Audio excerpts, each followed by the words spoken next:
Non-compliances are issued to operations when they're not in compliance with the standards. Some non-compliances can be issued for minor offenses, like missing a deadline when submitting your renewal paperwork, or for major offenses, like the application of a prohibited substance. It's really important to take these non-compliances seriously, whether or not they're major or minor, and communicate with your certifier. Submit those corrective actions before a possible suspension occurs. However, not all non-compliances can be resolved and may lead to revocation or denial of certification. Now, if you have received a notice of non-compliance, you're usually given about 30 calendar days to submit corrective actions. Once the certifier receives those and the issue is resolved, make sure you keep a copy of that notice of resolution for your records.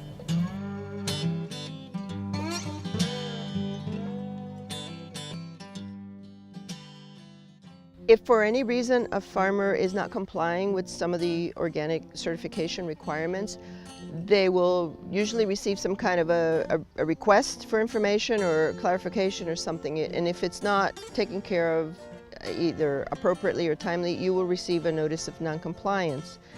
You have 30 days to resolve whatever the issue is that's stated there. But usually it's something simple. You've missed a deadline for filing your application. That's probably most often what happens. You get a little delayed in getting information maybe that you need from others. Researcher asked me if they could blend a special fertilizer that would match the soil analysis test, so I said yes.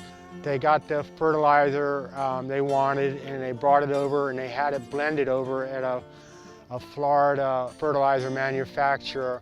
We got the product in, and they started applying it on 2 beds that were assigned for them to do their research on. As they were applying it, I noticed little blue dots in there, and it just, as an inspector, it threw up a red flag. I realized it was the little nitrogen nodules they have.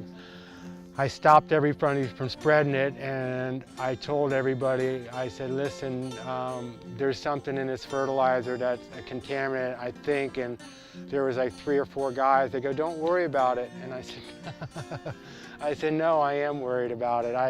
I can't cut corners, and this isn't right. So we talked to the fertilizer guy, and he came out right away, and he seen that, and he looked at it, and he goes, I could see him turning while I was turning colors, and he said, well, these are nitrogen encapsulated balls. And so right away we closed that down, and I called QCS and told them what was going on.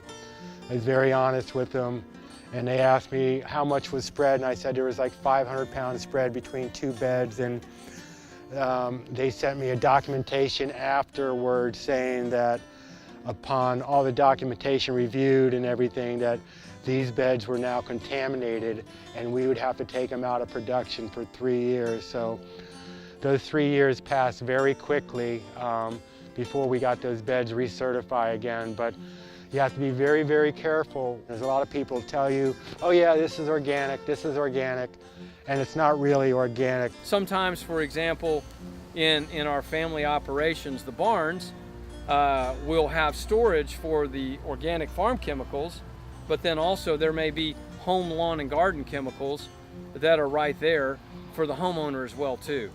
So for example, we had some non-compliances where we needed to clearly mark out what was for home use or home and garden use, and then what was to be used only in the farming operation. One common pitfall that we experienced was our fencing.